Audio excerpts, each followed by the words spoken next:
దేవాపురంలో ఊరప్ప అనే ఉండేవాడు. అతను పరుగురులో సరుకులు వ్యాపారం చేసి సాయంత్రం 7 గంటలకు ఇంటికి చేరుకునేవాడు. ఉదయం 5 గంటలకే స్నానం చేసి డబ్బాలో భోజనం కట్టుకొని పరుగులు పెట్టేవాడు. అతని ఇంట్లో ఉన్న గోడ గడియారంలో 5 గంటలకు అల్లారం పెట్టుకోగానే టక్కున లేచేవాడు. అదే సమయానికి ఇంట్లో ఉన్న కోడి కూడా కుక్కురుకుకు అంటూ కూసేది. తన కూత వల్లే ఊరప్ప సరైన సమయానికి లేస్తున్నాడని, నేనే గొప్ప అని కోడి వాదించింది. అప్పుడు గోడ గడియారం కాదు కాదు అసలు సమయం తెలియకపోతే రోజు ఎప్పుడు ఏ పని చేయలేం అర్థం కాదు. నా వల్లే ప్రపంచమంతా మేలుకుంటుంది. నేనే గొప్ప అని వాదించింది. రెండు గొడవపడ్డాయి. వాటి తగువులాటతో ఇద్దరి మధ్య పోటీ పెరిగింది. చివరకు రెండు పందెం వేసుకున్నాయి. మరుసటి రోజు కోడి ఊరిలోని అన్ని కోళ్లను పిలిచి పందెం సంగతి చెప్పి అందరూ తెల్లవారుజామునే కూత కూయొద్దు, గడియారానికి మనం విలువ తెలియాలి అని హెచ్చరించింది. మరుసటి రోజు తెల్లవారుజామున ఒక కోడి కూయలేదు. గడియారం మాత్రము ఎప్పటిలాగే పనిచేసింది. మొదట మనుషులు కోళ్లు కూయలేదని తిట్టుకున్నా అల్లారం శబ్దం విని లేచి తమ తమ పనులను వెళ్లారు.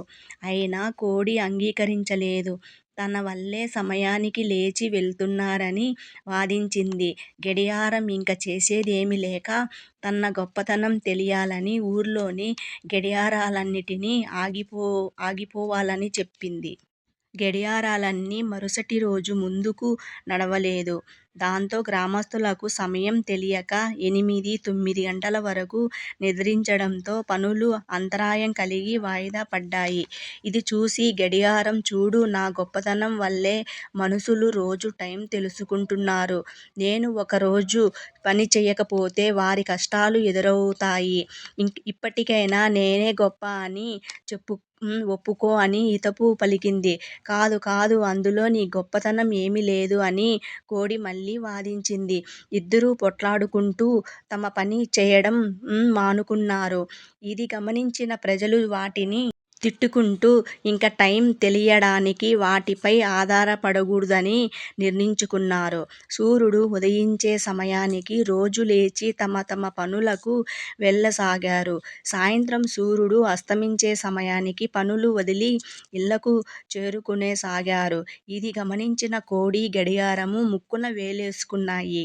సమయం తెలియజేయడానికి తమ ప్రమేయం ఏమీ లేదని తెలుసుకున్నాయి. సూర్యుడు గొప్పతనం అర్థం తెలుసుకున్నాయి. ఇప్పటినుంచి తమ అహంకారాన్ని వీడి సరైన దారిలో నడుచుకుంటాయి.